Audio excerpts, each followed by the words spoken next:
Good morning, good evening, good afternoon, everybody. Hope you are having a great day. It is your boy JD here with Bay Lee and J Ram NPC, and we are here on episode 4 of season 2 of the Boss Lair, where we get into some fun topics. We have 4 normal categories. We have games, sports, movies and TV, and random, where we have a random topic of the week. As always, we're going to get into our intro real quick, and when we come back, we have a special surprise for you.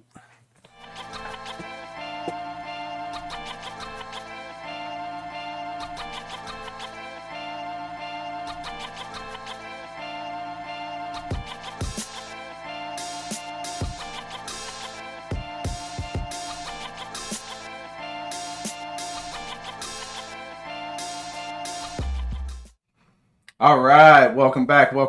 As I said, this is a very special episode, episode 4. We do have a great guest star with us today. Not the normal 3 of us. There are 4 of us today. So the podcast might run a couple minutes over a little bit, depending on how heated the debates get. But we'll see how it goes. But like I said, we do have a special guest. So we are going to start off with a quick little intro video to get you guys in the mood for our special guest star. San Francisco, that's where I'm from. Okay. Yeah? That's where you're from? Player? Damn, you're tough. Okay, goddamn, lady. Jesus Christ, you think I wasn't going to get there eventually? Maybe just let me say hello, dude. Hey, goddamn, boy, you play some hoop? I just fucking walked out here, man. God damn, you play basketball every day of my fucking life. I get that question every goddamn day. You guys say it like it's like something like, you know, like a guy came up to me one time and he was like, man, you know what? If I were as tall as you, I'd be in the NBA. like I'm supposed to be like, holy shit, why did I think of that? Of course. I'll head there right now. NBA is saying, do you know what they're hiring?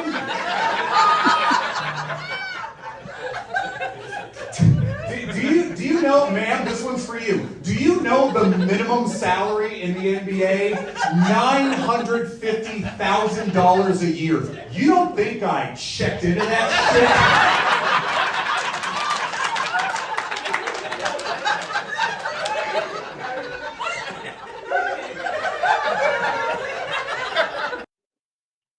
All right, I hope you enjoyed that. But without further ado, I welcome you to the stage, coming one of my best friends, man, from college, Mr. Paul Conyers. How you doing today? There we go. What is up? That's what I'm talking about. I like the horn. That was a real treat for me because this is my first time on Discord and I don't know how it works and I don't know if I was supposed to see the video, but I didn't. All I saw was 3 dudes watching silently and just mildly enjoying my comedy that I couldn't see myself. Really? So that was fun. Yeah, no, I didn't see shit. I didn't hear it. He doesn't have Twitch pulled up right now. You don't have pulled up on a second. Gotcha. We should have told you. Sorry. That's JD's right. fault. I've seen the clip. It's all right. You've seen your own clip? Yeah, weirdly enough. I've lived it. Yeah, He lived it. that's right. Like, I got the real what? Turtle Man at home. So you want to give the people a little short. Okay. Yeah, you want to give the people a little short intro into yourself? Yeah, sure. Hey, everybody. My name is Paul Conyers. I am a comedian based out of the Bay Area in California. The Bay Area is actually where I met JD playing college basketball together. Although we are the same age, I came in 2 years later as a freshman when he was a junior. So we played for 2 years together and had a good time. And yeah, a lot of awesome stories. Hopefully we'll get into that. But yeah, now it became very apparent my first week on campus that I wasn't very good at basketball, but I was kind of funny at the end of the bench. And every team needs a funny guy. So once I graduated, I was like, all right, let's try to make this into a career. So here I am. You're doing pretty damn good, might I say, if I do Hanging say in, so yeah. myself. All right. But we are on a podcast that has very strong topics. So, are you prepared to get into these debates? I mean, I'm ready. I don't know if I can hang with you guys. I'm not much of an arguer, but I'll see what I can do. You can definitely hang with Bailey. You can hang with me. You can definitely hang with Bailey. All right, yeah. We could go to Chuck E. Cheese. Yeah, we'll just compliment each other. Yeah. Your eyes, yeah. Yeah, That's how he is with the ladies. You girl. All right, so let's get into the actual conversation and topic. So our gaming topic of the week is, what is your favorite video game genre? So I pulled up some statistics from 2022, and according in the U.S. only, okay, so this isn't international, this is just domestically, apparently the puzzle genre was the most played in the U.S. Puzzles. You know what it was? What was it with the puzzle? It was probably Portal and Portal 2. Those are like one of the most popular games. In 2022, you think? Well, is this coming from mobile too? No, this is not mobile. Candy Crush and everything. This is not mobile. No? This is console only. And wow. PC and stuff. No mobile games. And there's also some games that you probably don't consider to be a puzzle game, but still have that puzzle title. Yeah, for sure. Okay, but so let's get into this. So, you know what? Guest star, Paul Conyers. We're going to start with you. All right. What is your favorite? The guy with the least experience playing video games. All right, I cannot wait. I don't know, Doge, I don't know if you remember, but like the extent of my video games experience was watching you play God of War in your dorm, like, and you're like, this part's really hard. I don't want to look at I don't want to Google it because that's cheating, but I don't know how to get up this fucking wall. And I was like, I don't know, man, just Google it. I've been here for like an hour. Just get up the wall. So I just want to lay that caveat that I am not a gamer. I haven't had a video game system in a very long time, other than the Oculus that we have, for like party games, which is fun. It is. But I do have a very specific. I have an answer, and then I have a more specific answer if this is not good enough. Okay. My favorite genre of video games, and this may be too broad a brush, but Nintendo 64 sleepover games. That is the genre that I pick. I'm talking about Mario Kart. I'm talking about NBA Hang Time, and I'm talking about the old school wrestling games. And if you have to put me in a corner, I'll take the old. I think the company was THQ. They made WCW NWO Revenge. They made WrestleMania 2000, and they made No Mercy.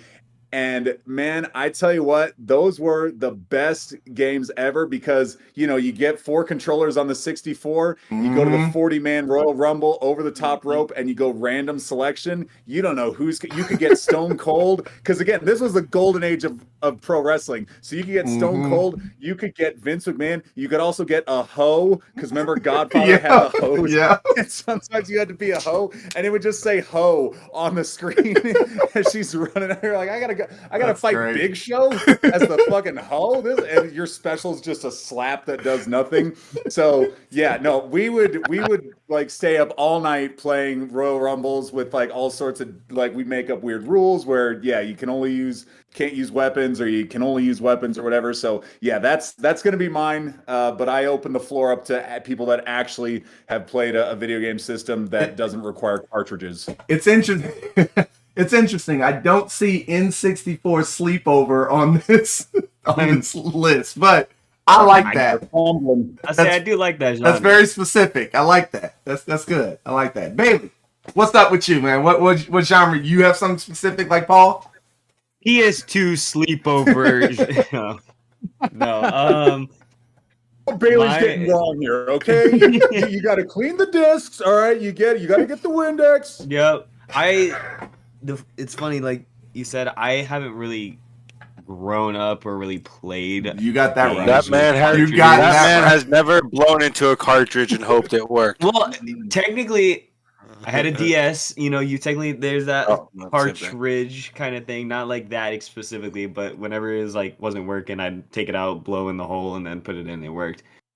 But for me, you Apply don't that to look at all me like aspects. that. Let's keep this rolling. Keep this rolling. So if Let's I keep it did, PG. it's between two. But if I had to pick one, it would probably be first-person shooters. I mean, right? I'm right sorry. now, Hold I'm on. in- Take it out and blow in the hole. I'm sorry. Go ahead. All it right. had to be first-person shooters. Okay. I've been playing a lot of Valorant. I mean, JD, and Yes. I talk about it with JD, JRAM. I finally got into Hunt Showdown. I've been playing that. No. It's a We're really not cool going to talk game. about that, bro. We're not talking about Okay. that. Move on. I've always grown up with Call of Duty. My all-time favorite that I grew up with was Black Ops 2. There's no game better than that one. I'm sorry. There's no Call of Duty better than that. You can argue with me all you want. There's no Call of Oh. Duty game better than that. Don't start J-Ram. He will. I'll fight about this one. No, but yeah, it's between that or fighting games because I just love Mortal Kombat, Injustice, all Okay. that kind of stuff.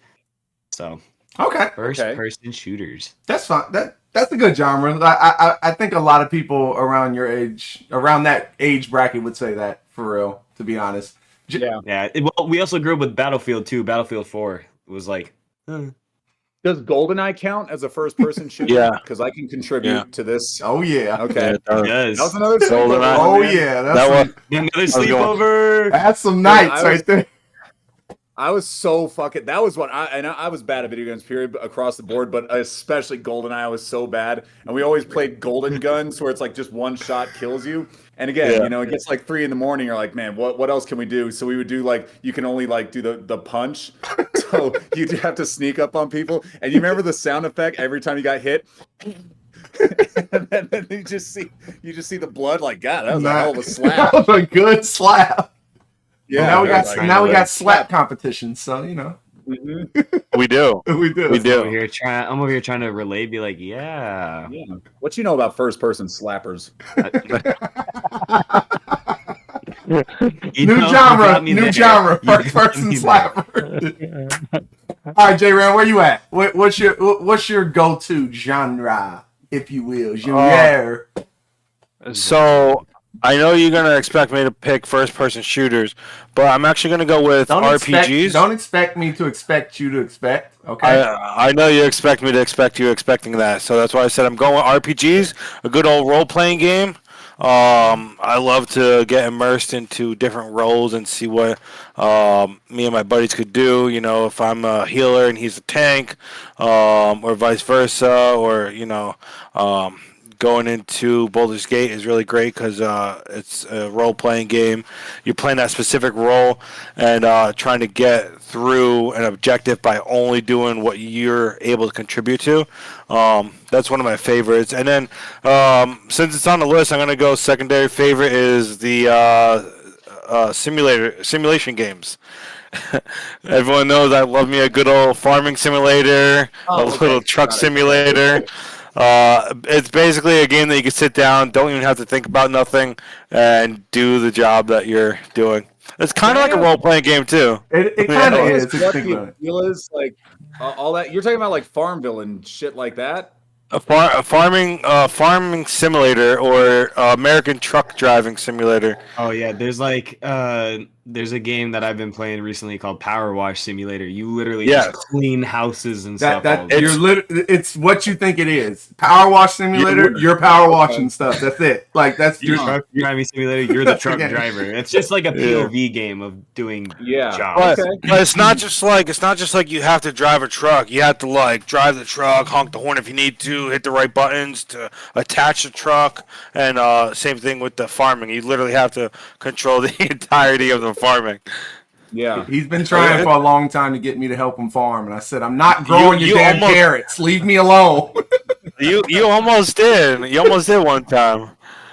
All right. Funny What do you enough, got, bro? funny enough, my number one gaming genre is also RPGs. I've always been a fan of those types of games where, you know, you got to level up something, you got to get these gears, you got to put it all together, fight these bosses, the mini bosses to get to the main boss. Like you said, the immersiveness of the world, getting locked into the lore of the atmosphere, like that. There's a reason why God of War is my favorite game ever, and the reason why I have PlayStation is because of that. The RPG is just, it's just next level for me. And if I had to go next, like what I guess it would be first person shooters, or sports. I don't know. I was surprised sports didn't come up with you guys. I used to be a humongous Madden guy. Oh. Like back in the day, I was Madden every year. But it's gotten, I'm over it. I play a lot of Rocket League, but I still don't know if that's considered a sport game or a racing game. So, okay. Did it just get? I don't know. I mean, like again, I jumped off, Madden like 03. Right. I was playing with like Donovan McNabb and the Eagles, but like, I don't know. Like, it seems like it just got so like all this extra shit. Like you're setting like the concession prices and stuff. And Ultimate Team and everything. Yeah. Dude, I remember. So my brother still plays, and I don't know. He was playing some version of 2K. And I called him. I was like, "Hey, man, what are you doing?" He's like, "Oh, I'm playing 2K, man. It's like it's really fucking hard this year." I was like, "Oh, really?" He's like, "Yeah, man. Like, dude, like my teammate walked in the locker room and he saw my phone. He saw that I texted my agent that I wanted to trade, and now he's not going to pass me the ball." And I was like, "Oh, but yeah, you suck at basketball. Like, what the hell? What's this got to do with the game?" Like, hey, bro, NBA 2K is not only about playing basketball. It's teaching you life lessons. Okay. When you use your phone, when you text people on your phone, you put it face down. Okay, that's his fault. Face down. They're turning sport games into simulation games. Mm-hmm. I played 2K, and it was only because it was free. It was fun at the time, but then I realized it's the same game over. It is. They try to make it different, but it's the same. So we changed the cover. It's a revolutionary new game. Yeah. The only 2Ks I get now is when it's Kobe on the cover, because I still have 2K. What is it, 18 or 17? When he passed, 18. No, he died in 20. 20. No. I'm sorry. Before when he retired, it's either 17 or 18, and then I have 20, and now I have 24 because he was the cover this year. Okay. So okay. Like that's the only reason I get 2K now, and I'm over it. Yeah. But yeah, RPG. Okay, yeah. RPG is the ultimate greatest genre of all time. Period. And that's on God. That's on God. That's on Godric. Okay. So, is that on God of War? Duh. Other. Okay, ladies and gentlemen, that ends. Sorry. It's our first topic of the night. After our commercial break, don't leave, not yet. Wait until we officially kick you off. All right, after our commercial break, we're gonna get into our second category of the night, which is sports, as always. So we will see you guys on the other side. Peace. Have you ever been so thirsty that nothing was helping you? You felt so parched, so empty inside that nothing was happening. But then, just then, you find the essence of Dr. Pepper, and it makes you feel wonderful. You pop it open, you start to drink, and boom, you're amazed. You reach for it, you grasp for it. Once you have it, it's yours. Enjoy.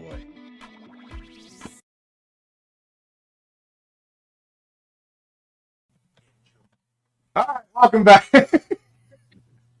Hope everybody is enjoying the show so far. Again, we are in episode 4 of season 2 of the Boss Lair. We have special guest star, comedic genius, rock star, Paul Conyers. I could sure go for Dr. Pepper. Brought to you. There you go. So, as promised and as always, we are moving into our second category of the night, which is sports. The topic of the night is the NBA in-season tourney. How are we feeling about that? Do we like it? do we like the colorful courts? Like it's very interesting. Since our in resident sports genius is here, Bailey, we're gonna let him start off with the sports topic of the night. Go ahead. How do you like when you're sitting there watching all these NBA games, Bailey? How do you like the in-season tournament? I like the colors. Pass. No, but I mean, I like I don't the know. color. Listen, I don't know much about it, so if you can give me a brief description, just a real brief. J-Ram, how you like Yes. No, okay, so Yeah. let me ask you a question. Well, Is it okay, basically yeah. like a bunch of like different? So okay, like, let's give a quick little overview. Go ahead. Let me go real quick, and then you could add your opinion onto that. Okay. First off, it means nothing at all. Zero, zip. It's stupid, pointless, dumb.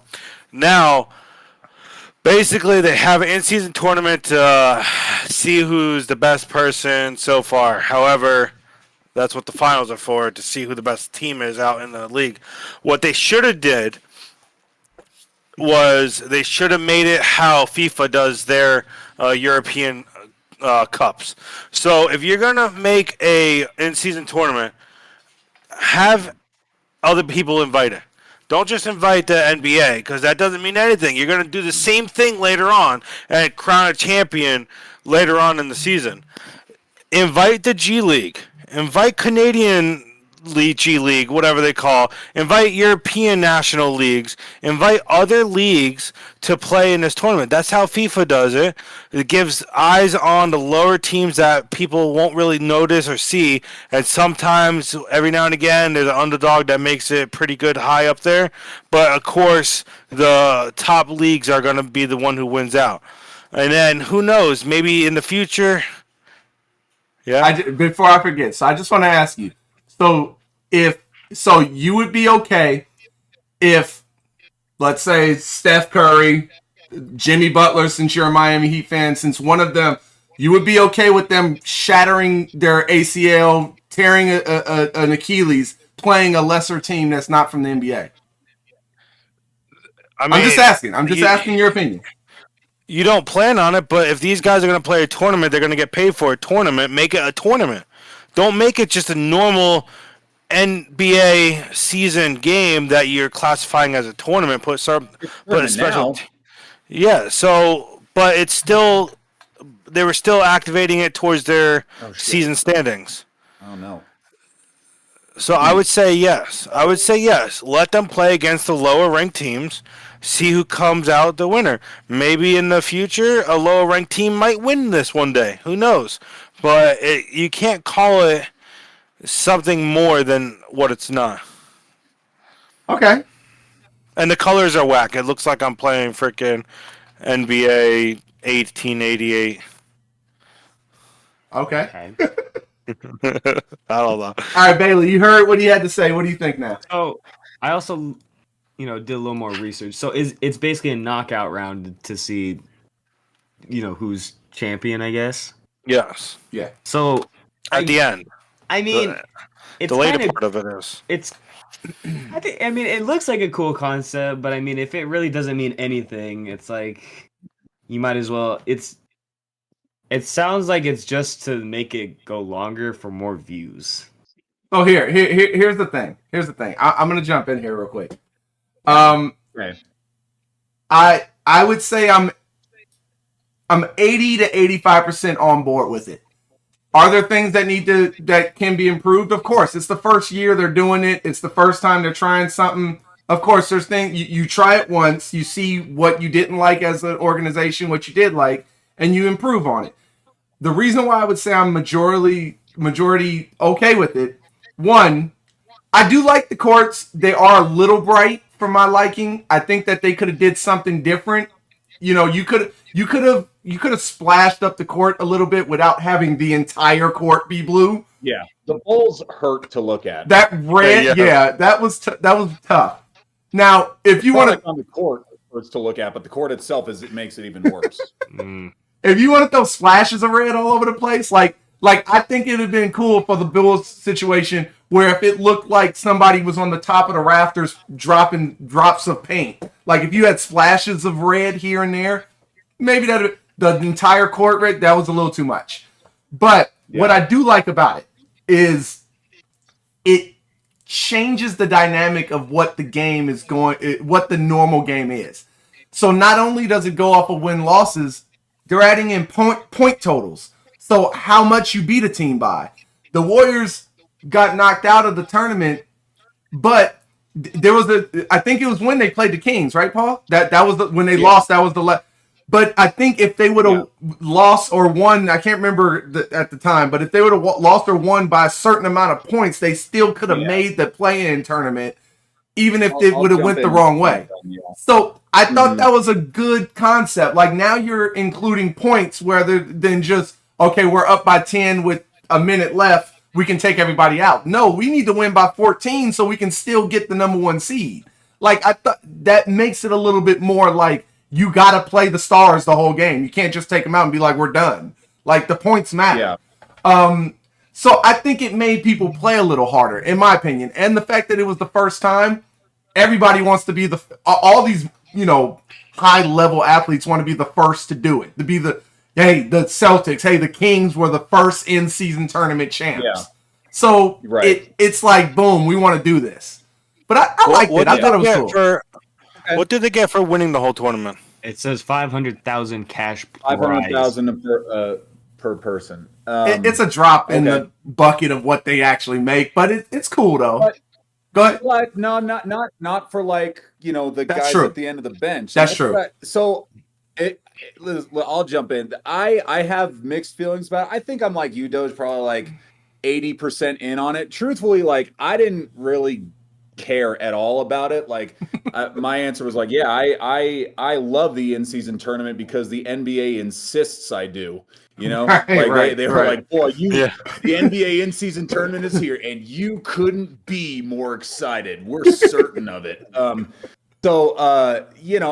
really I didn't really care. My original feeling was all right, this thing starts literally a week into the season, and the reason they're doing it, Bailey, is because 82 games is a long season, and the ratings kind of they have dips where they drop off. It can be hard to keep America's attention for 5 months or whatever the season is.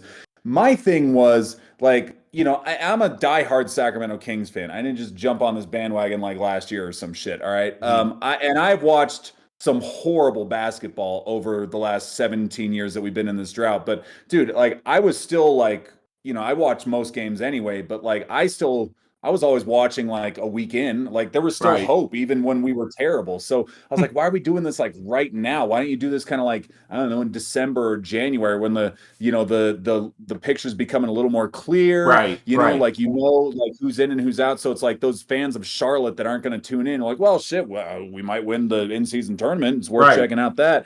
So there was that. I like the payout thing because Damian Lillard was getting interviewed and he was guys like me, guys like Giannis, Drew Holiday, we've got our money. We're fortunate there, but our guys at the end of the bench that are making this is 500,000. That's an extra 33% for them. That can change their life. I will say this though. I would have preferred, even for those guys, if they would have been, if the payout is 500 per person, if it would have been 300,000 to the person and 200 to the choice of your charity. That would have been cool, better for me, in my opinion. But go ahead. I get you. Yeah. So and that might be something worth tweaking or something. I personally I don't know, the point differential thing, I didn't really have a problem with it until that Kings Warriors game. And again, the tournament has been a resounding success. The Kings Warriors game was the highest rated in-season tournament game, had over 2 million viewers. That's huge that game was on a Tuesday. That's huge numbers. I will argue though that the Kings Warriors might be the best rivalry in the league right now. It's debatable.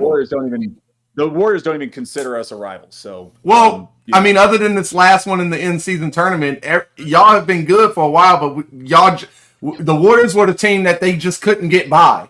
Oh yeah. So I know. And even the first half of that game, we were getting like little brothers. Oh, like, right, there was Steph. just like there was like a mental thing. Like I've never seen us play so bad. Right. Like Fox just throwing turnovers. Anyway, Right. The point is, I was getting annoyed because we were getting smacked. We were down by 24 Right. at one point. And the only thing that the ESPN commentators, yeah, get him out of here. Is that Steph? Yeah. Duh. That's too defined a beard. That needs more patches. Get that shit out of here. Don't be rude. It bothered me. It was like now remember the Kings can still secure Group C if they only lose by 12 or by 11. If they lose by 12, then the Warriors get in. I like and that me, though. As like, See, but you know where they got that from? They got it from soccer. That's fine. Yeah. Me as a diehard fan, I was like, dude, I don't give a shit about if we lose by 10. I want to win the basketball game. That's really all I care about, you know? And again, maybe that's just me because like I am just so involved or invested in my teams. But I was like, and I also know what the internet's like. I know that if the Warriors won by like 10, all these fucking smart ass Warriors fans are like, oh, don't worry, guys, you still got the in-season tournament. Good job. You only lost by 10. That would have hurt even more. But that goes right back to my point, though. If the point total is you lose by less than 10, you're in. Darren Fox and all them still have to play in the game, even if they're down 15. Like. We still have a shot. So you get to see your favorite players play longer. There is that. Even if they do suck. Yeah. Okay. All right. We're going to move past that. But I do think that it's got its merits. I heard, the inside the NBA guys, they proposed, they were like, it shouldn't go point differential. If there's a tie in the win-loss column, because it's only 4 games. If there's a tie, then it should defer to like your overall record. And I kind of like that better. I mean, again, I get the merits of the point differential. It's fun. It's not like, and they were like, oh, this is how it is in FIBA or whatever in European basketball. Or I guess they do point differential too or something. So they were like, this is very normal for the Europeans. So, I mean, I get it. I like the tournament overall. I think it's good. I think it's been a huge success. There's no way that they're not going to continue doing it. It's going to continue.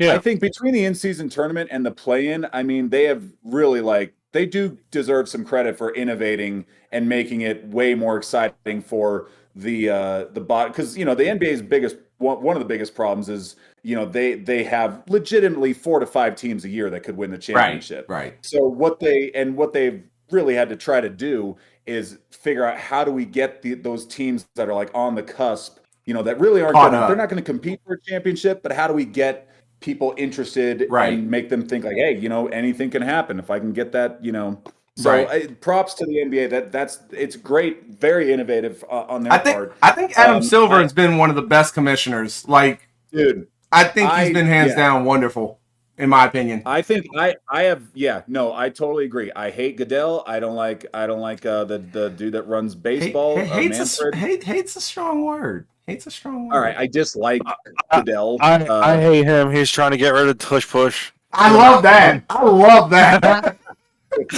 Get him out of here. This is my first day with the Tush Push. I was like, and it's funny, for like 11 weeks, I was like, hey, listen, if you can't stop it, right. You can't do it. But today I was like, this is going to get someone hurt, guys.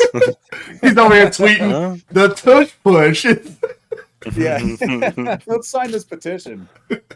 I don't know why you guys just don't why do you even run the ball or pass the ball? Just do that for you can't. You're gonna get 10 yards over 4 plays. Because I think that would drastically shorten Jason Kelsey's career. He did that all game, every game. He'd be done after 4 or 5 games. I can't do this, boys. I can't do this. But all right, so the sexiest man alive. Right. Oh, yes. Going back to the original topic though.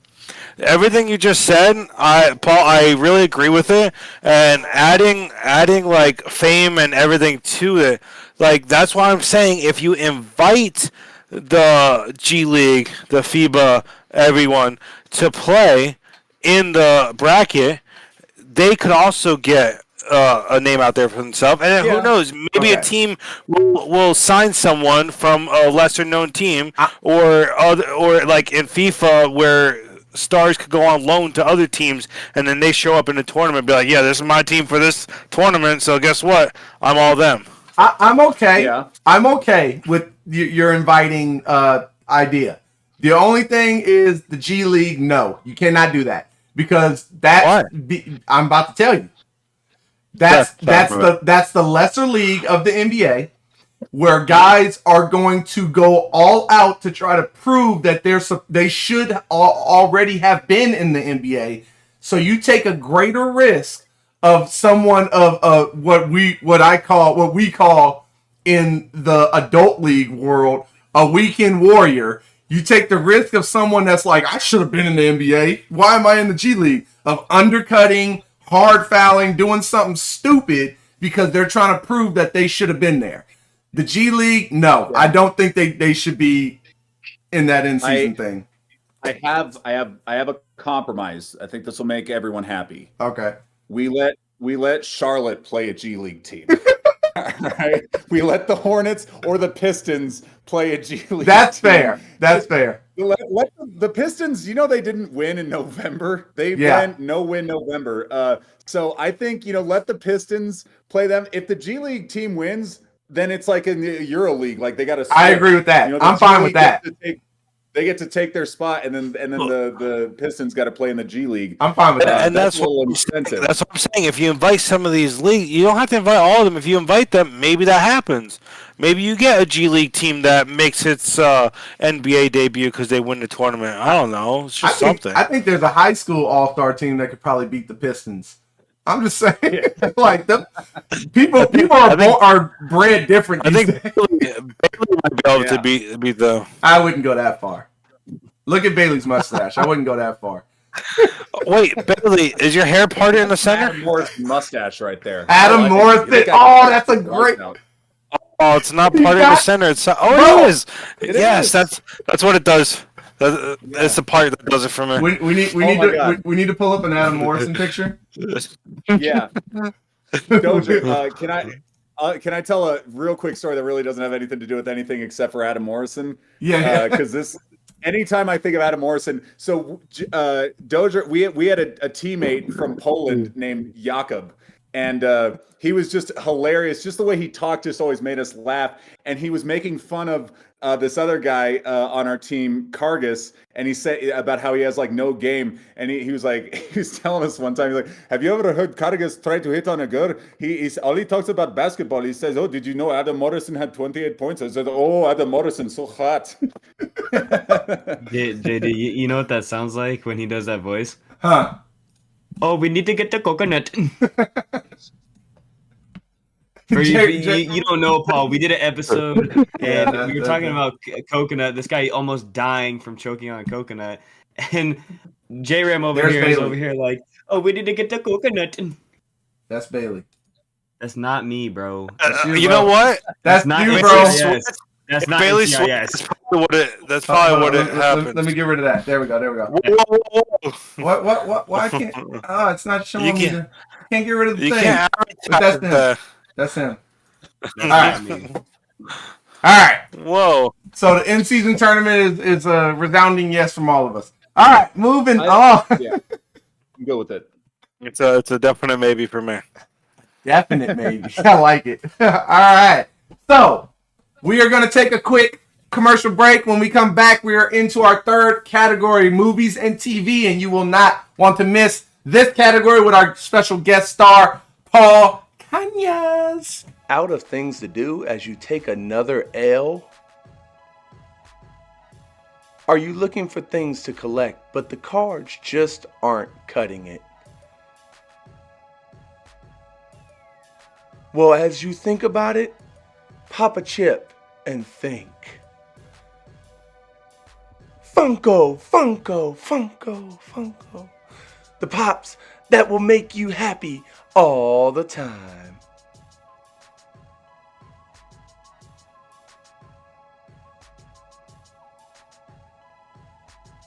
Funko Pops, where collecting begins.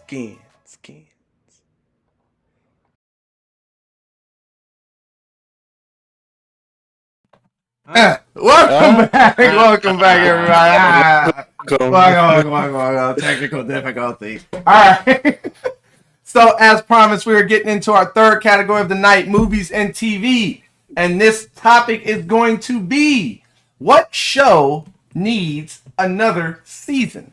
So, basically, we're asking your favorite television show of all time. Or maybe it's not your favorite, maybe it's just a show that you felt like didn't quite end the way you wanted it to. What show do you feel needs another season to wrap it all up? J Ram, you haven't started tonight. You go ahead and go. Okay.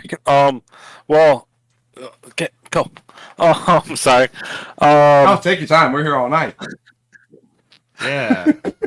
I forgot what I was gonna say. Hold on, let me get my notes. You start. Okay. You start. You don't ever start. Well, I'm okay. All right. So when I think about shows, right? When I think about television shows, there are two shows that come to mind for me that I would love to have gotten another season. So the first one that I was gonna pick, I can no longer pick because one of the main characters that made that show funny is no longer with us, and that is King of Queens. I am a humongous King of Queens fan. I have the whole series on DVD.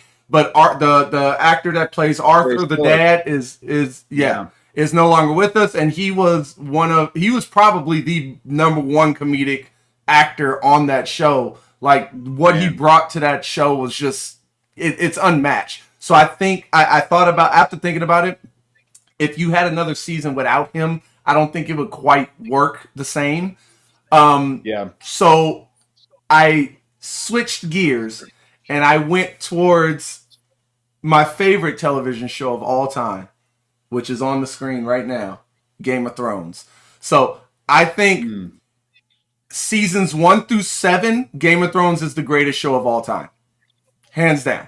The action, the plots, the fact that anybody could die at any moment. Doesn't matter if you're the star. Doesn't matter. You could be dead. The twist of it, the CGI, the special effects, like everything was amazing about it. Season 8, although I don't think it was as bad as everyone made it out to be, it definitely did not live up to what the rest of the show was, and I felt like that brought it down. Now, I'm not saying that I want to replace season 8 with a better season.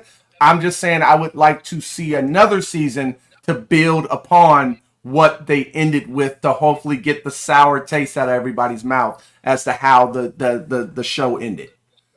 Okay. I'm fine with all the spinoffs that they're doing. You know, House of Dragon, I love it, but that takes place like 300 to 400 years before the Game of Thrones stuff happens. Okay. So that's not really a part of Game of Thrones. From the last I heard, they were saying that there was going to be a Jon Snow show spinoff, but now they're saying that's not happening. So I don't know what's happening. I would love to see that. But again, just to wrap this up, I think season 9, Game of Thrones, that would be amazing to see them go and take that last season and that sour taste out of everybody's mouth. Okay. J Ram, you good to go? Yeah. Okay, go ahead. Fire away. So my sitcom that I really loved and I was able to watch it with my fiance is Brooklyn Nine-Nine. Happy birthday! That show was. Thank you. Yes, happy birthday to Miss NPC. I appreciate you, JD. Thank you so much. Brooklyn Nine-Nine was a really funny show. It starts off pretty slow, and then it comes out to be epic. And then there's just so many funny things that happen to them. And then it ends like just kind of randomly, actually. Who's in that show? Is that the one with Adam? What's his name? Sandberg? Okay, Andy Sandberg. Okay, okay. I know what you're talking about. They're like cops or something, or Terry Crews. Okay, yep. Okay. They're cops. They basically just do cop things. Other one I was thinking about, but then I realized that they actually started making a new one, was Always Sunny in Philadelphia. Really great show. If you guys haven't seen it, they're making a new one. There was some episodes this year. Yes. Oh. They started a new one. But yeah, those are my two really great ones. Can't go wrong watching Brooklyn Nine-Nine. I believe you have 9 seasons. So if I you was about want to to say dig into that they one, only have 9 episodes. That's well, horrible. getting back These to guys it, didn't if get you off the ground. Right. almost every single anime I've ever watched only has 1 season, but they're great. So Well, clearly you're watching the wrong a, ones. a twist no, I don't. a twist to the category. I actually have a show that needs a first season. Yeah, Like, wait, never what? got greenlit. I don't get it. I saw the script. I saw the pilot episode. I don't know what happened. Yeah, it looks solid. Yeah, that's what I got going Okay, for I us. like that. That's cool. I actually have never seen Brooklyn Nine-Nine or Always Sunny in Philadelphia. I've never watched either of those. Ah. So What? I Yeah, disagree have that you it seen needs a The last Office? season. Have you seen The Office? The Office, a couple episodes. It's not my type of humor though. I'm just gonna be Doesn't need another season. They ended it well. No. Hold on, Bailey. Paul's going next. You hold that thought. You hold that thought. Okay. Yep, Go ahead, Paul. Yep. Okay, so my favorite show of all time is The Office. That's my favorite TV It's show a of all good time. show. And that was my initial thought, but then I really like in thinking of I want to see more of a show, and I feel like with The Office, like there really was not a lot of meat left on that bone, like, and especially after Michael left. Whoa, spoilers! Season 8 Spoilers! Get the Oh, hell out of here. I'm I haven't so seen sorry. it Yeah. Okay. All right. Well, just Damn it. pretend like Tiff, we can't watch Yeah. The Office. yeah. This very public piece of information that was all over the world. Yeah. No, season 8. I don't know. I've barely seen Game of Thrones, so I've been meaning to binge it, but very similarly, season 8 not as bad as people think it is. It was the first one without Michael Scott. Season 9 did get like a little off the rails just because they just like, they were trying to squeeze every bit of juice they had out of it, I thought, but I really did think they stuck the landing with the last 3 episodes. They were truly it was some wonderful television to watch the last 3 episodes. But I feel like let's leave it in its place. It finished. It stuck the landing. I'm good with it. No, actually, I was really trying to think of one that I really think we need to see more of. And this actually came. I was thinking. So I perform on cruise ships, and there are very few channels to watch. And one channel that you actually get, because you get like ESPN Australia or some shit, and I don't like watching this footy. Do you get or the whatever. Ocho? Yeah, we get the Ocho out there. That's Yeah, kangaroo boxing. yeah, professional Underwater lumberjacking. basket weaving is Bailey's favorite. Yeah, I love underwater yeah. basket weaving. It's my favorite. shit. Well, man, you should get on the cruise ships. But one channel that they have is Cartoon Network, which I don't really care about until 6 p.m. when Adult Swim starts. Oh. And I got rekindled with a show that I have not seen in years, which is King of the Hill. And man, dude, that show is so funny. And I just think, and also in researching this, I've learned that it is probably coming back in 2025. I think that's what the internet said. But And we can believe that.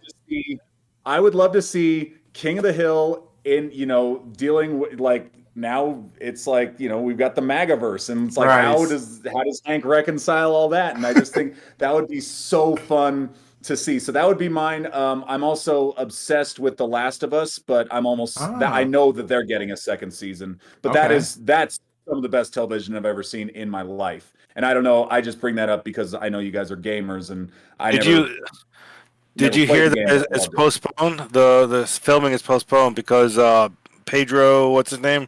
He's apparently he's doing like 6 projects at once, and he's so popular that they had to postpone The Last of Us filming. Damn, that's wild. Yeah. I hear in the second game, Ellie's like way older, so I don't know. Maybe it's not like the worst thing, but She grows up. Spoilers. Yeah, sorry everybody, but that show is so good. That show is amazing. So I'm looking forward to that one. But yeah, those are my answers. Okay, that's solid ones. Bailey, go ahead. You've been itching your tiny mustache for the last 20 minutes. Go ahead. It was a full beard 5 minutes ago. You had a beard like J-Ram 5 minutes ago.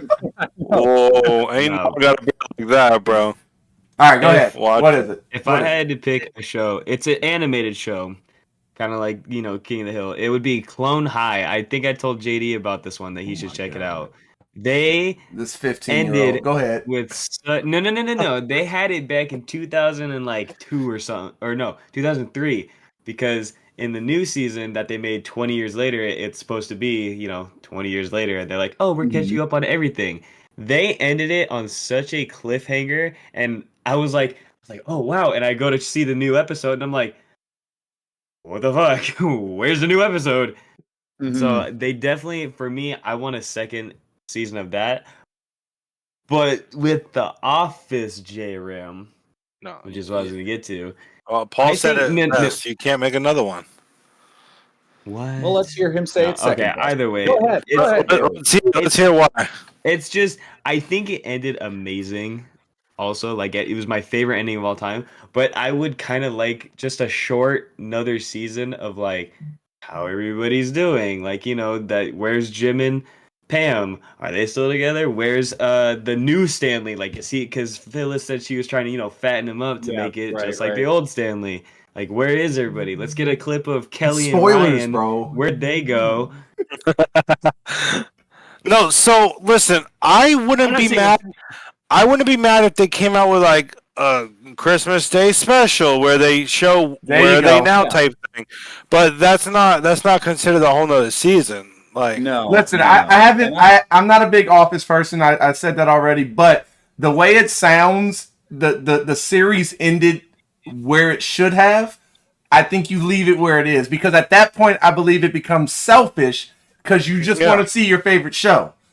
But Yeah. if it ended It well, reminds leave it me- there. A show that I was obsessed with when we were in college was Scrubs, Doge. And, Okay. that's and a good they one. ended on the most beautiful note I've ever seen, and then they brought back. They were like, "Oh, and we're gonna do Scrubs Med School." And like, if you don't have to know anything about Scrubs, just Google like Scrubs season 9 and just watch the hate that the internet has for this. It was garbage. Isn't there an episode of like one of the nurses like dancing or something like that? Or I'm trying to think of what it was. Like he was There are in so his many scrubs. spoilers this episode. I- Oh my god. Yeah. I don't Change the I don't know, name. Like, Change the name. I watched like 2 episodes of Med School. Like the like Zach Braff and like Donald Faison were like barely in it. They basically were there for like to be on screen for 2 seconds to toss it over to the new cast, Yeah. and then they were like uninteresting and terrible. So yeah, so that's what I worry that The Office would be. It's like Michael Scott is like, well, Yeah. I'm not there, but guess who is? And it's like Yeah. some guy that is trying to be Michael Scott, but not. When you And- do Well, too Dwight is much, still it the turns. manager now. But when you do it too much, it turns out to be like The Walking Dead, for instance, or The Fast and the Furious, something we've talked about multiple times, where you just drag it out, But just for the sake of being able to Fast and see it. Furious is just getting into its prime. But- Shut up. Nah. Nope. you can't stop Fast and Furious because that's about family. Okay. Yeah, come on, guys. As long as there's family, they'll be Fast and Furious. I watch my shows a quarter mile at a time. Okay. Oh my god. Hey, it doesn't matter if it's by an inch or a mile. I will watch that show. That's Okay. right, that's right. I Okay, think- I'll I take think the, we all I'll have take the some- Christmas episode. I think we all I like have, that. but I do like that idea. If you so there was a show that me and my wife got into. I'm sure nobody here has seen it. Maybe you have. It was a show. Funny enough, real quick story. We found the show on YouTube for an ad. They showed the whole first episode as an ad, a 30 something minute long ad. Me and my wife were busy doing something, so we didn't click skip. It was just on. And as it kept playing, we slowly started like, A 30-minute ad? we loved we ended up watching seasons. They have Christmas special or Christmas movie episodes where it's like at 45 minutes long, but it's called Zoe's Extraordinary Playlist.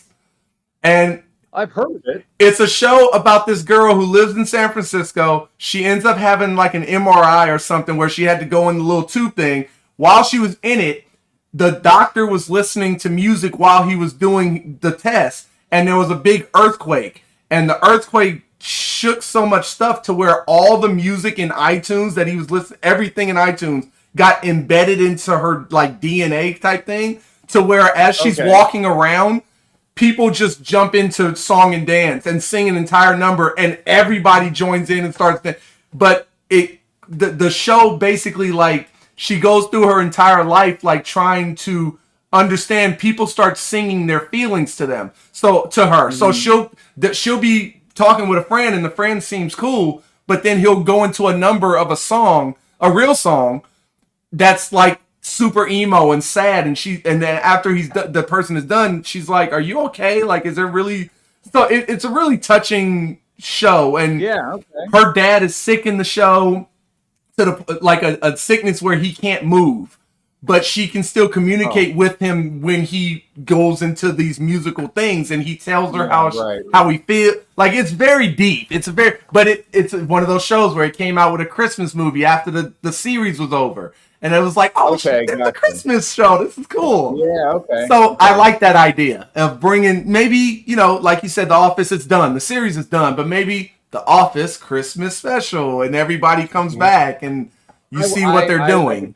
That would be a good. That. You can make it good. Like, you can shoot well for like an hour. Right. Yeah, like the Guardians of the Galaxy movie, the little short movie that Right. It's a good movie. Right. That's right. Right. All right. I think this is where we leave this category. Okay. All right. Fair. So after our last commercial break, we are going to get into our random topic of the night, which is simply just a nice little "Who is he?" Paul Conyers edition. We'll see you on the other side. Where are they I said now? we'll see you. Always tired of looking in your fridge and finding nothing to eat? Have you needed something to cheer up your life after losing a calm game of Valorant always? Well, introducing the brand new Uncrustables. This delicious sandwich will make your life 10 times better, and all you need to do is go down to your local grocery store and you'll find yourself this amazing sandwich.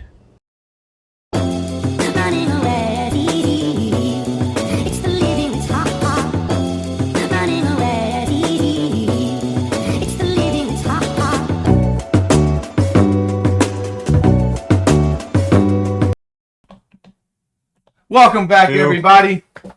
So, as promised, we are in our random topic of the night, which is simply just a Q&A, a get to know you with our guest star, Sir Paul Conyers. Hey, everybody. Hey. He's the guy on the bottom that's been talking. Thank you. You want the air horn? Oh, the air horn. That's great. I like that. I don't think I can hear J-Ram right now. I don't know why. He's not talking. Okay. Oh, I'm not talking. there you go. Oh, okay. All right. My bad. All right, so we're going to open it up to the floor. J-Ram, I believe you said you had some questions for Sir Paul Conyers, so go ahead. Fire away. I had two. Okay, Well, the first one was, I understand that you played basketball with our greatest JD basketball analyst person over here. Uh-huh. I want to know, right? Is he as good as he said he was? Listen, man, he almost made the varsity team. So almost. The guy had something. He needed some more time to develop, but I saw it. I was like, dude, you're right there, man. As long as you see it, that's all that matters. Yeah. No, I mean, yeah. Listen, I'm not gonna talk shit about my boy. I'm not gonna gas him up, but the dude could play.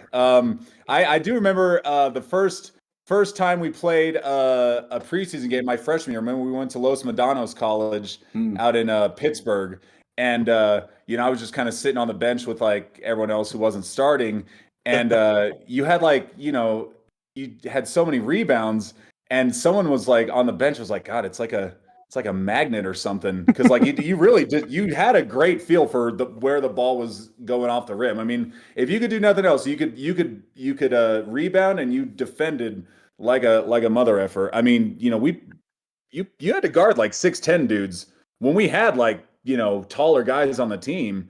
but Marshall wasn't doing that shit. He was. So it was on you. But I think you got you developed your like scoring prowess more after college when you were playing semi-pro, right? Because that's when you fair, were like yeah. you got to play like true point. I mean, for us, you were like this weird, we were really Utility ahead of our guy. time. Yeah, we were really ahead of our time with this like positionless, like kind of where do we put this guy? Right. He's 6'3", but he's a forward, and it's like very Draymond Green-esque. But no, I think once you kind of got released a little bit and you got to do what you wanted to do or what you were able to do, I think that's when you kind of hit your stride. So yeah, I mean, listen, the guy could play. He had 1,000 points, 1,000 rebounds at the school. That doesn't just happen. My career high was 15 points and 6 rebounds. So in a win, I want that noted. There you go. It mattered. All right. Brett, circling back to you, the real question for the topic. What made you start actually going on? Oh, wait, hold on, time. Are we sure we're done talking about me? Yeah, we're sure. We've We're been sure. done. We're sure. Done. All right. What made you start going on to these comedy tours, and what does that look like for your day-to-day when you are actually touring? Are you asking like what made me start comedy period, or just like going out on the road? Like going out on the road, like actually going to like different states to do this and everything like that. I mean, that's the goal. Like you can't, unless you're in LA or New York, you can't just stay in one place. And even then, like, I don't know, I could get into the minutia of, being just a local comic out there too. But I wanted to, that's just always been my dream. Like I want to be on the road. I want to go to different places. I want to go to different clubs. And like, I always thought that was like the coolest thing ever. It's like, man, if I could like go to a new state and headline, and like, that would be the sickest thing ever. So yeah, that's just always been sort of like the goal in all this. And yeah, I mean, but it's like it's a long slog. You gotta, it's like anything else. You are your own business, and so you gotta pitch yourself. You gotta, cold call basically. Send these emails to bookers, and you gotta have other comics vouch for you. Like, I know he's good. Like, you should give him a shot, and blah blah blah. And it's it's just like anything else, especially in like entertainment. There's so much rejection. I mean, like I got to headline a club this weekend, but I've got 40 other clubs that I've emailed that if they've read my email, I'm shocked. But then they got enough comics, they got full calendars, and it's hard to break through. But yeah, once you kind of start doing it, you start building some momentum, then you can say like, hey, I work this club, how about you guys give me a shot? And then you kind of build your resume a little bit, and it starts to roll a little bit. But it's ups and downs, man. You'll think you're like on your way up, and then all of a sudden, like, you just have a terrible weekend or something, and then you feel like you're back to square one. And yeah, so yes, Joshua. So I have a 3-part question. Oh boy. Number one. Well, I had to show him up. Number one, when did you realize that you wanted to start comedy? Like, when did it hit you? Like, yo, I could actually do this. I'm pretty good. Second part of that question is, what's the biggest bomb you've ever had? Like no one laughed. What was the joke, if you can remember? But just like, what was that feeling like? And then number three, where do you want to see this ending? Is this something that I know you're passionate about it, but is this something that you would just want to keep it to where it's at now, maybe a little bit further, or are you trying to take it to like, Madison Square Garden, Kevin Hart style type stuff? I'll take my answer now. Okay, great. I'll answer that 1, 3, 2, because the bomb answer is the best one.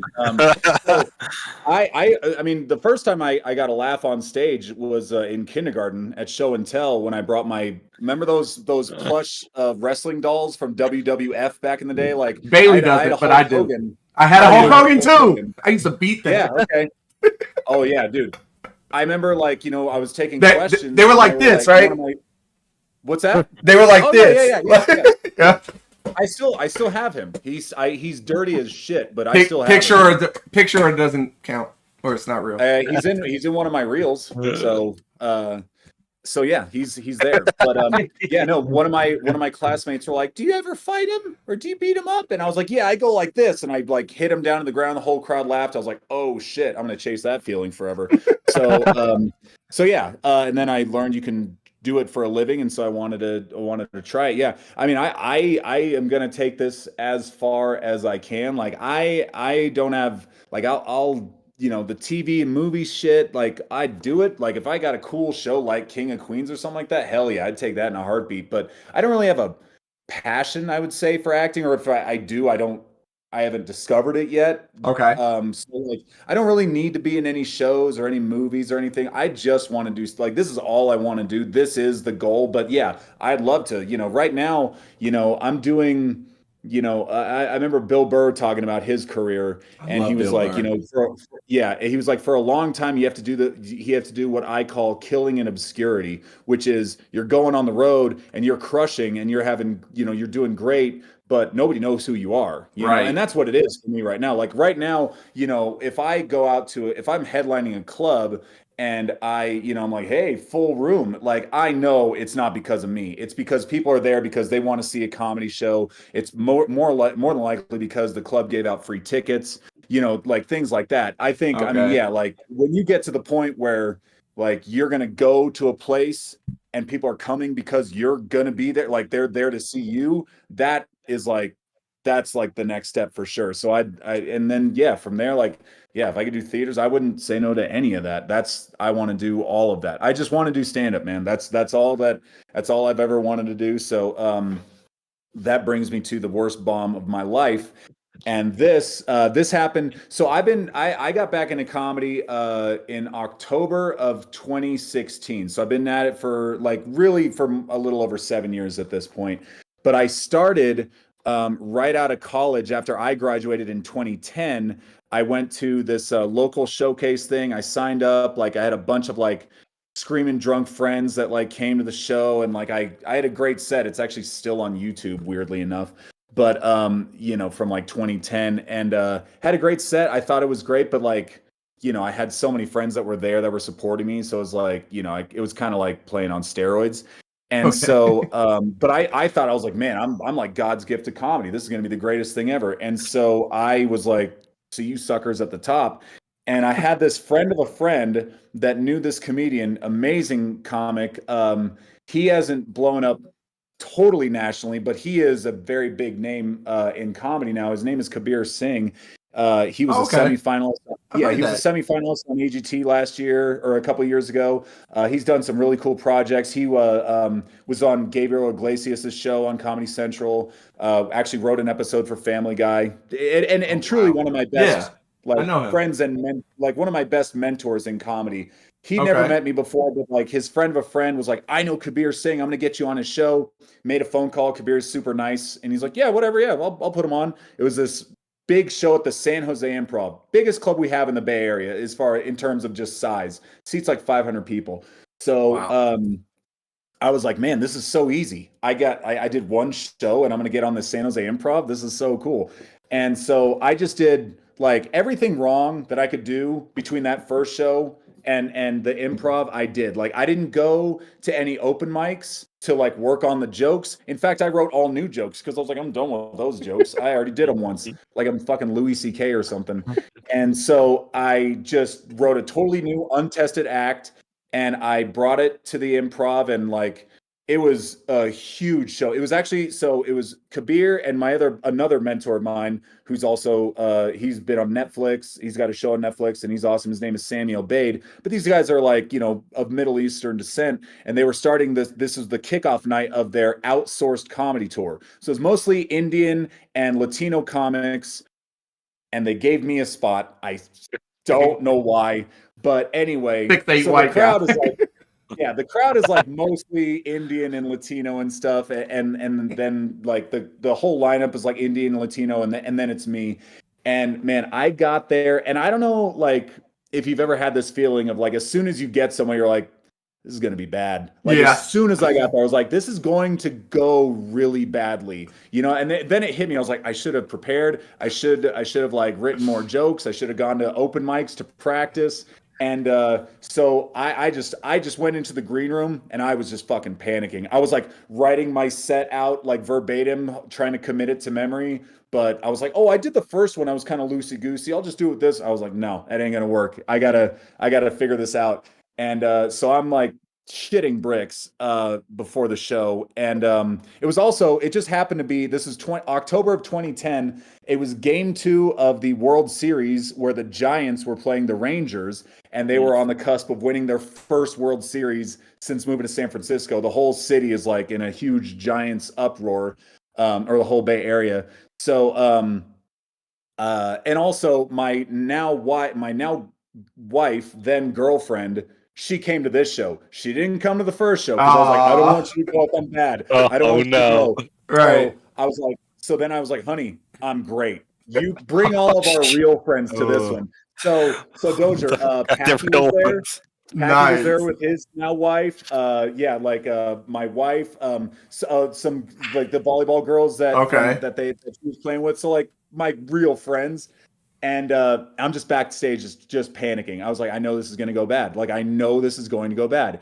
And the host, you know, like when you do a show and the host, you know, he'll say like, hey man, what do you want me to say about you? And you can say like, oh, you know, just say like, oh, he's got a special on Amazon Prime and he's just blah, blah, blah. And so I didn't have anything. He was like, what do you want me to say about you? And I was like, I don't know. I don't know. What should I say? I don't know. I don't fucking know. And he's like, all right, calm down. I'll just, I'll take care of it. So the host goes out there and he was like, your next comic, I've been seeing him around the clubs, and I could tell, I was like, I don't believe him. And I know the audience doesn't believe him.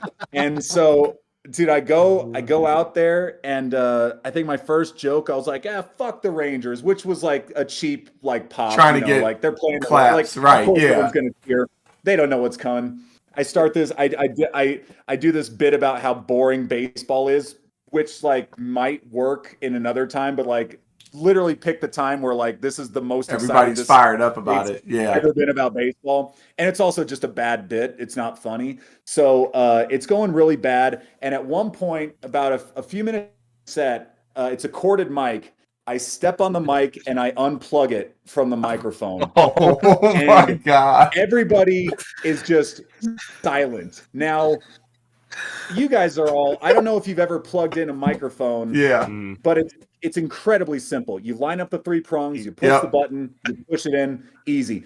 I never plugged in a microphone before. My hands are trembling and sweating from the bombing I am in the middle of. So I literally, I still don't know for sure, but I would estimate about 45 seconds where I was, and that's a long time. That is a long time to be doing this.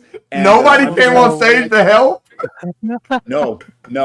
And at one point I thought about like just dropping the mic and just leaving, but I was like, I'll get it. And then I got the mic back in, and I was like, all right, well, this isn't going good. And then I tried a couple more jokes. At one point, again, this is in the middle of the World Series. At one point, the Giants won while I was on stage. So a woman got the update on her phone. She stands up and she's like, Giants win, Giants win. Everybody goes nuts. They start cheering. They're high-fiving each other. Everyone's having a great time. And then they slowly remember that I'm there. And they're like, oh, shit, that's right, this guy. And I have to pull them back into the hell that I've created. And I tried to go back to the jokes from the first show that were, in truthful, much better than these jokes, but it was too late. Already they gone. hated me, and it was already gone. And I just like got off stage. I could see Erica, my wife, right here. I could see my buddy Patrick right there. Erica's and boo. Yeah, yeah. And there's a good 350 people there that night. So. Yeah, and I walked off stage, and that was the last time I got on stage for 6 years. So I quit for 6 years because of that show. Yeah. So that usually whenever comics, we love talking about what your biggest bomb. I usually win whenever I'm sharing with other comics. So yeah, that's the worst one. So it's great. I mean, I know like it's great that I got it out of the way. Like I'm never gonna bomb so bad I quit for 6 years. So I'm good with it. Well, you might be too old if you do that now. Bailey, you got any No, questions? God, I already. I do actually, but I have to put on my special questions glasses like last time. Okay. Oh shit! All right, Paul, here we go. Hell yeah! All right, So this is the look. when you do comedy, right? Yeah. You're at these Right, shows right. and there's somebody drinking a little too much in the picture that you saw of me, kind of like that. Uh-huh. How do you deal with that? Are you more of like you like, because I've seen some clips of comedians where they make a joke of it and they keep like playing it off so they can still make the audience laugh, or are you more of like Yeah. hey, I need them escorted out now, like get out of here? Yeah, it rarely comes Good to question. that point, and usually you lean on the club or whatever venue you're working to have people that can kind of handle that. But you don't there's something in comedy that I learned that's called the hurt line. And it's like you don't want to go when you're dealing with an audience member, you don't want to go past the hurt line. And Okay. that's the line That where makes like they're not sense. the rest of the audience is not going to be on your side anymore. Um, and so like if someone's like, if someone's just like talking and they're just kind of being oblivious, they think it's like a music thing where it's like you can talk while the musician's playing or whatever, then you really can't just be like, "Hey, shut the fuck up, you fucking ignorant slut." Like that's not going to go well. Damn. So you want to be careful with that. Usually, so again, you just kind of have to treat it like tenderly. Like that, one of my better clips that did well on Instagram was where like I was doing this club in Colorado, and all night, like I'm on stage for 45 minutes, and she was there the whole time, just every few minutes, just had something to say. And I was at the end, I was just pitching my merch. I was just trying to sell my merch at the right before the end of my set. Mhm. And she was like, "Are you from Colorado?" I was like, "No." And she's like, "Then go fuck yourself." And everybody's like, "Whoa," like blah blah blah. And and at that point I knew like all right, I could probably say like whatever I need to say. And I said like, "Listen guys, she doesn't even know where she is. I've got about 2 minutes left. I don't want to waste it. One of those dudes is about to waste 2 minutes in her later. I'm not gonna." And the whole place just fucking exploded. And because they were waiting for this girl to like get her comeuppance, and she finally got it. That's And funny. listen, when I was doing my closing bit, I looked over. I mean, that bitch sobered up quick. I'll tell you that. She had like tears in her eyes, and she was like crossing her arms. I was like, yeah, that's right. You were warned several times, but yeah, most of the time it doesn't usually get to that point. But yeah, if someone's being like so drunk, like a lot of times you just got to Right.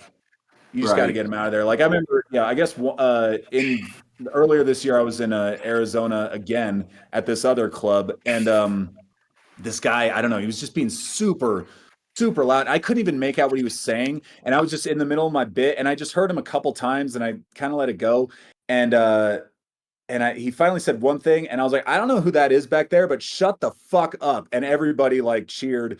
And I guess he got kicked out after that. And he was like, I guess as he was being escorted out, he was like, "I'm a Marine. I serve this country. You're disrespecting."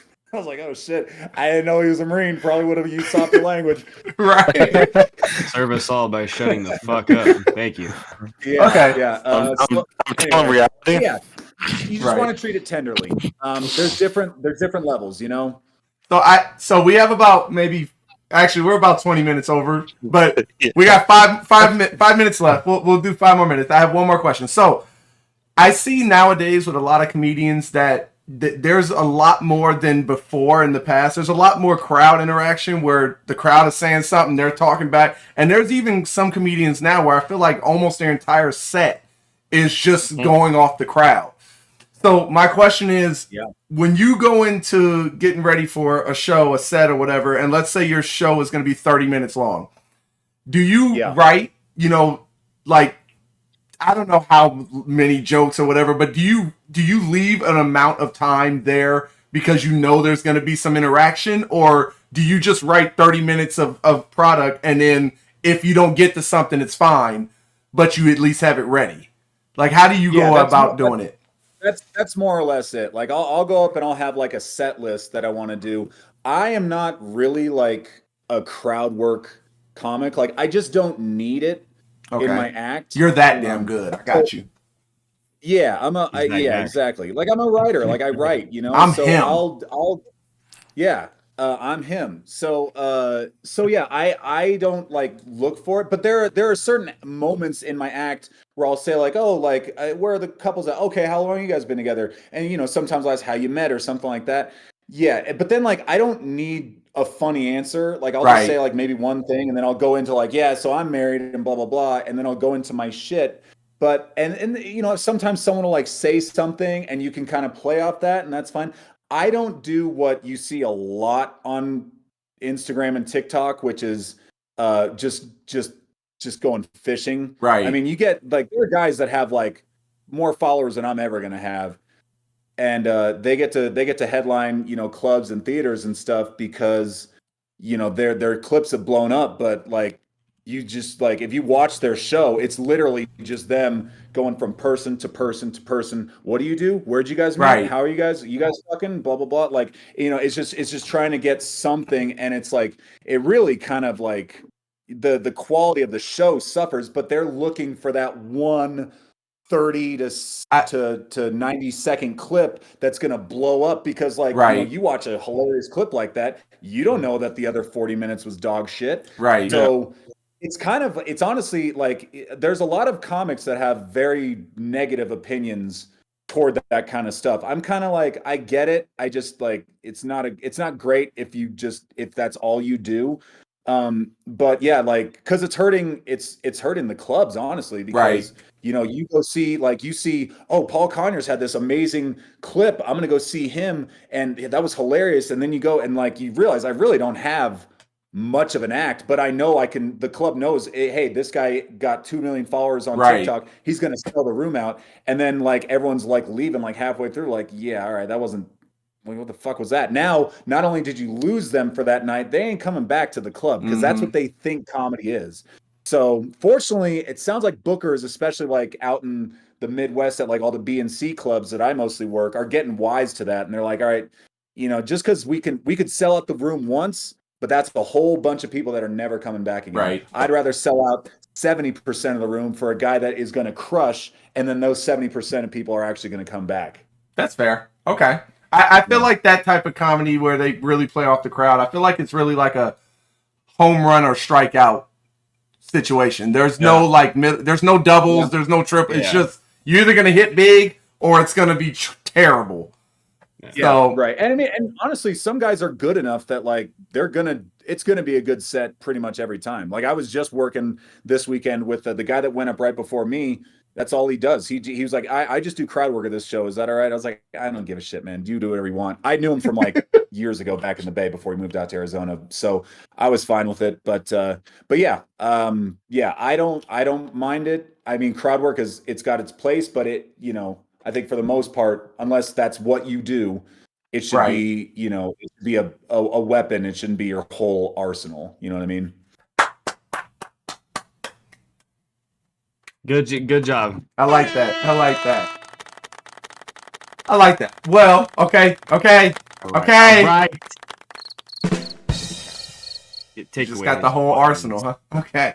All right. Do I So gotta get my question? we really hope that you guys enjoyed an amazing episode 4 show. As always, this will be on our YouTube channel tomorrow or sometime this week. That's not a Stretch Armstrong. All right. It's so bright. I mean, Paul Conyers, we really appreciate you taking the time out of your busy schedule to come holler at us for a little bit and bless us with your comedic genius. appreciate it. Where Wow. can they That's find nice. you, sir, on the socials? How do they get in contact with Right you? now, follow me on Instagram. That'd be the best thing. Just at my name, just at Paul Conyers, and in my bio, you see the dates to all my shows that I have coming up. And yeah, I'll be back in the Bay Area for some great shows before Christmas. I'm going to San Diego, doing New Year's Eve in Colorado. And yeah, just follow me, and hopefully I'll be somewhere soon, or just DM me and tell me to come to your town, and I'll see if I can make it happen. Can Like you host my that. birthday party? We talked about this. Boy, oh boy. My we quince, could talk please. about budget. What? Your what? It's my quinceanera.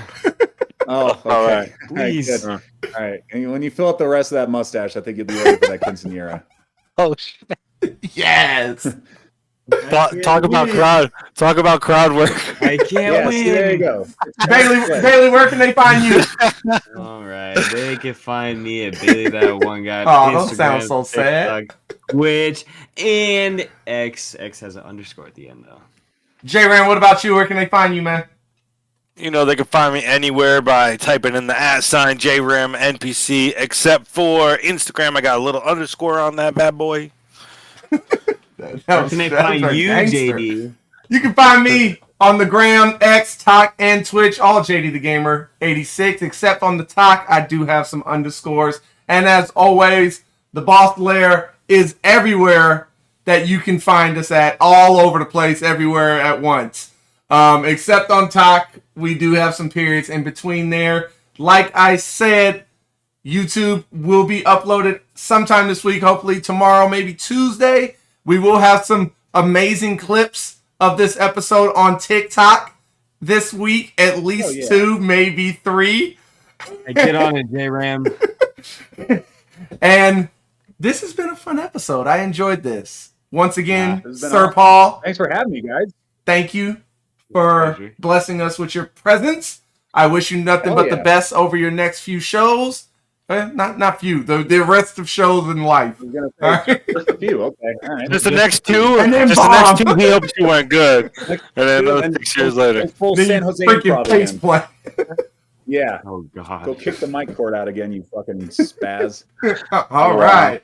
Well, until next time, this is your boy JD, Bailey, and JRAM NPC signing out until next Sunday. Hope you guys enjoyed it. Peace.